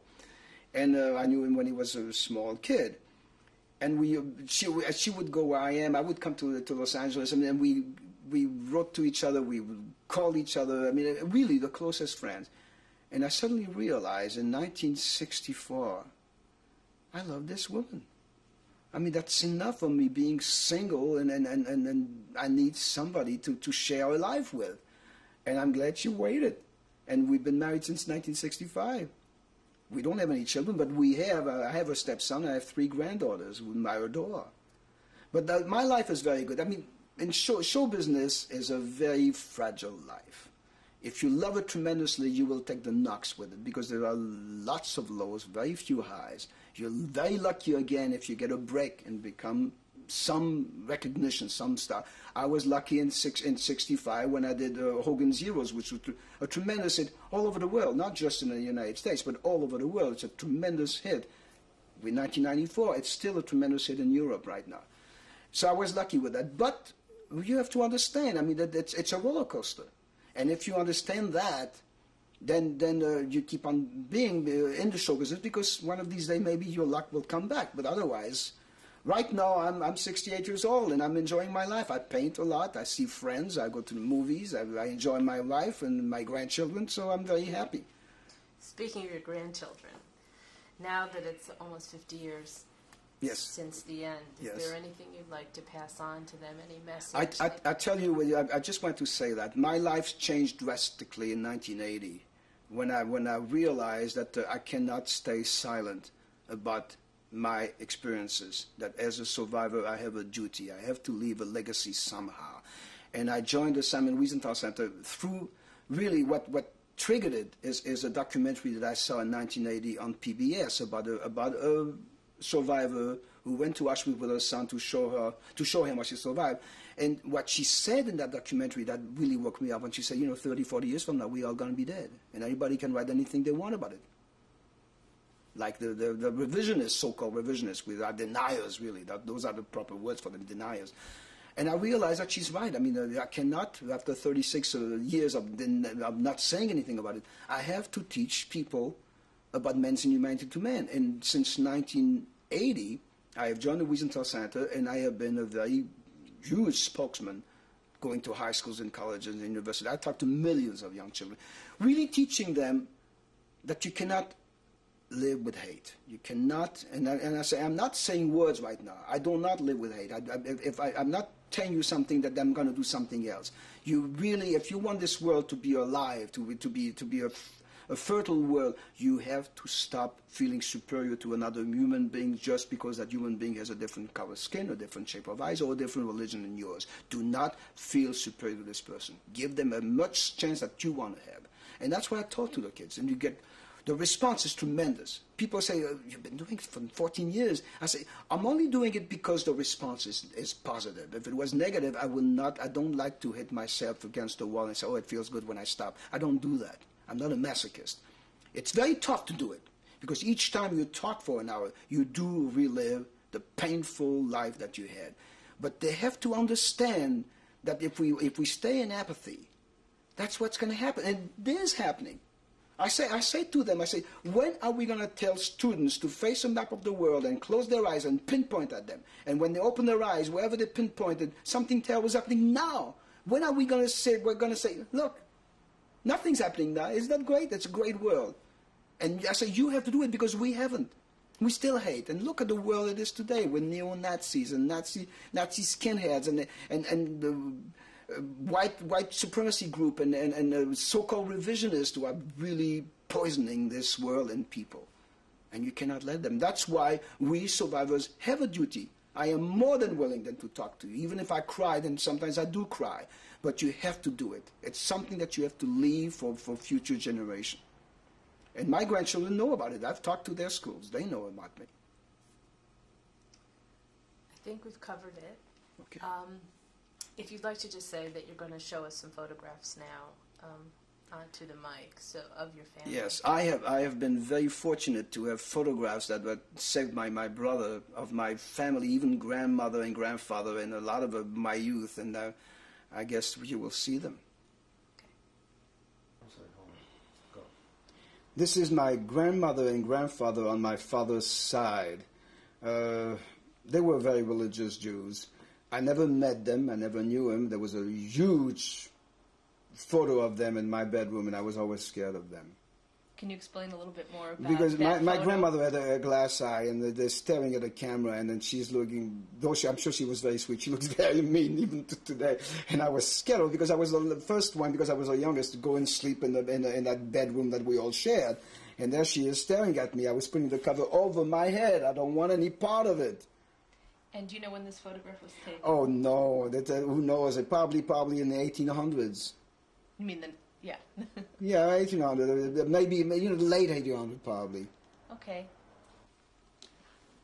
This is my father in the middle of the bottom line with my step sister, with his first children.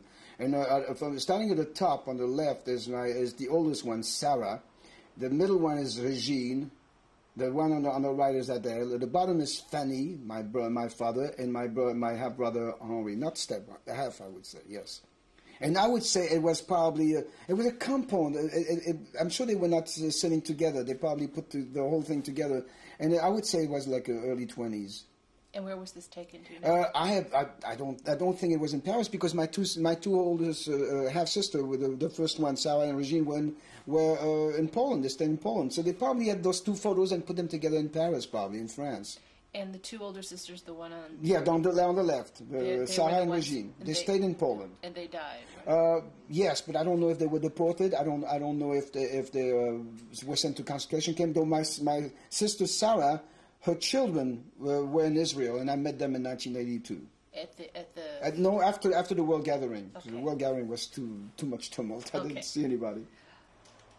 Now, believe it or not, this is a passport picture taken for my mother to go to France in 1923. Now, my mother, well, she's the oldest one you can recognize on the right, so upper right. And then going from left is my sister Ida. On top of her is my sister Hélène. Under her, who look very mean, is my sister Aimée. And the little baby is my sister Cécile.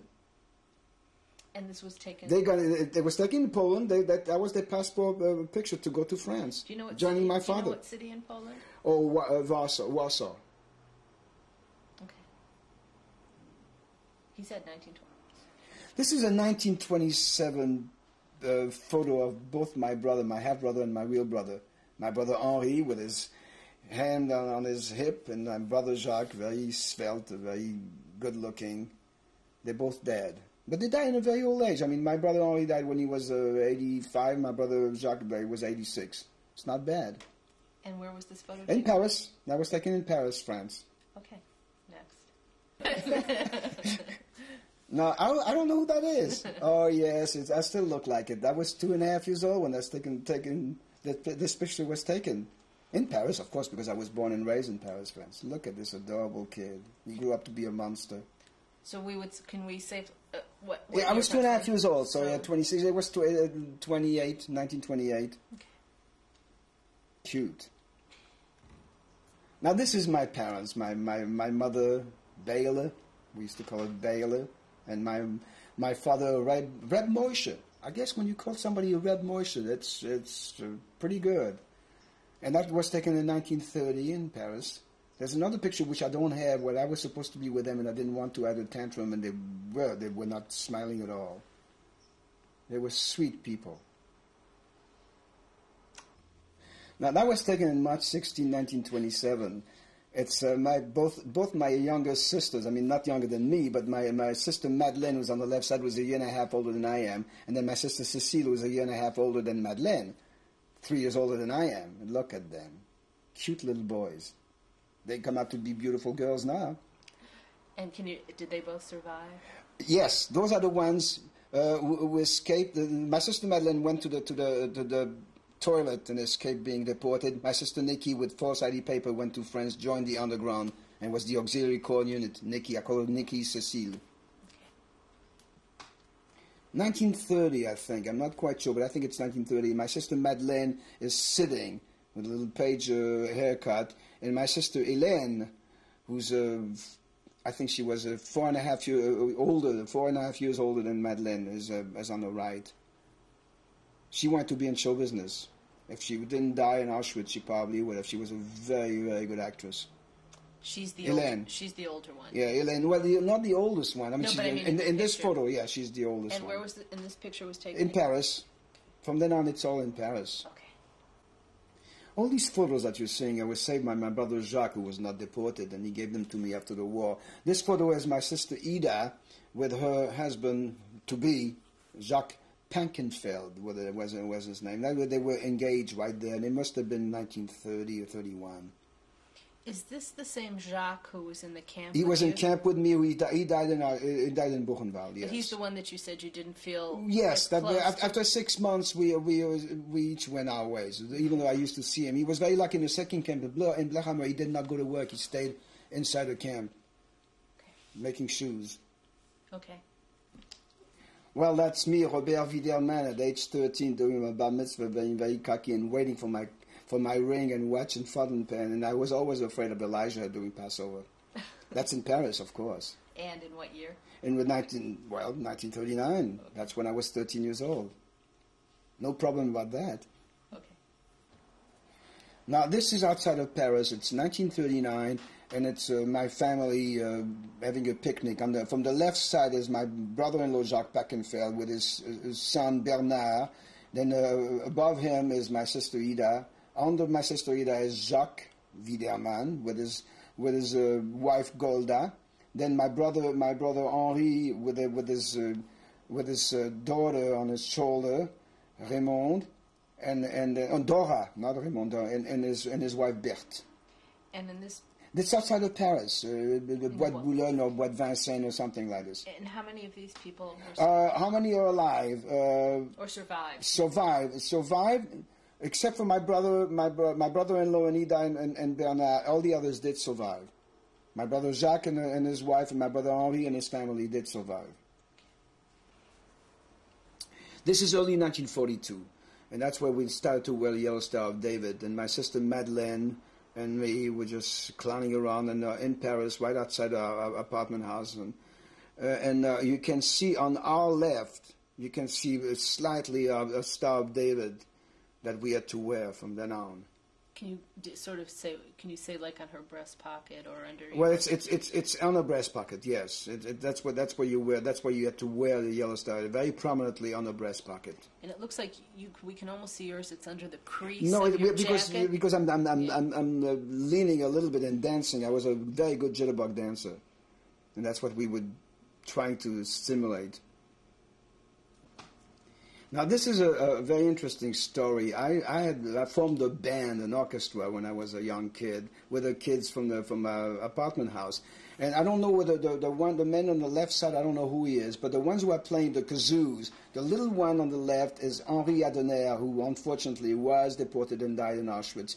The one next to him is Roger Elvasser, who was not deported. He was hidden in a farm, and he was saved this way.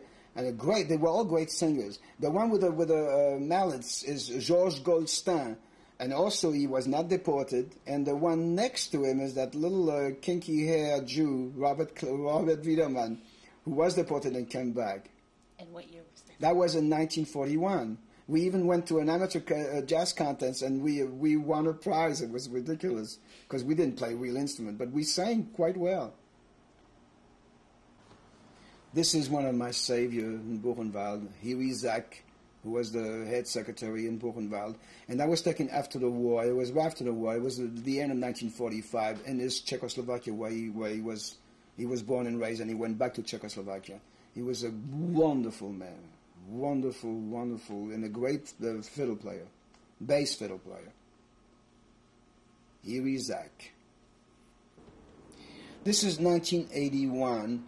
It's when I started to talk to high schools, and I went to a high school in Los Angeles, and after my talk, the students wanted to see my number on my arm, and you can see one girl is just in awe about it. She could not believe that people can be that inhuman.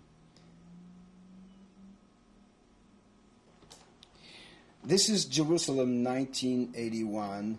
This is Lou Kadar with me, and Lou Kadar, I did not see her. Last time I saw her was 1938, 42 or 3 years later. There we are meeting each other again, and it's like I never left her, or vice versa. And it's just wonderful to see her again. She eventually became Golda Meir's private secretary and companion, and she has a good life in Jerusalem, and she is still alive. And this picture was taken in Jerusalem. In Jerusalem. Yes, I said that. And this is the woman who. This is the Lou Kadar, who was one of our social worker when I was a young kid. Okay. This is 1981, Jerusalem, the World Gathering of the Jewish Survivors of the Holocaust, and all these guys were in the same camp I was, Blechhammer. On the left, the bottom left, the three first guys are the Fogel brothers. Bernard, Albert, and Louis. I'm still very friendly with them. The one above them, who was with a white shirt and the glasses, used to play the violin in Blechhammer. That's how he survived. Tchotchkes, we used to call him. The one next to him is a friend who used to live in my apartment house, Milo Adener. And the others are just friends who were in the same concentration camps. It was quite a reunion.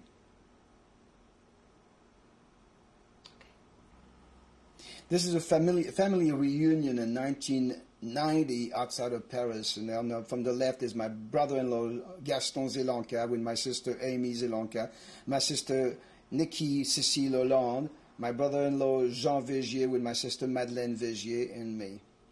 It was a wonderful reunion. This is the plaque in front of our house in Paris, and it says à la mémoire des 112 habitants de cette maison, dont 40 petits-enfants déportés et morts dans les camps allemands en 1942. In memory of the 112 inhabitants of this house, including 40 young children deported and dead in German camps in 1942.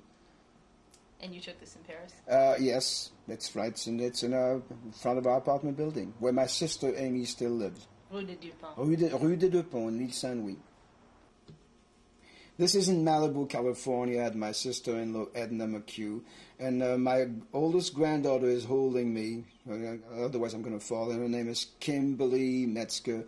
Right next to her is Stephanie Metzger, and she's holding my wife, Natalie Clary, because she's going to fall too if she doesn't hold her. Right next to her, there's our daughter-in-law, Ellen Metzger. And right next to her is my wife Natalie's younger daughter, Janet Gary, and we're in Malibu. And I adore them, all of them. When? When was this taken? I think I said it in 1991. Great.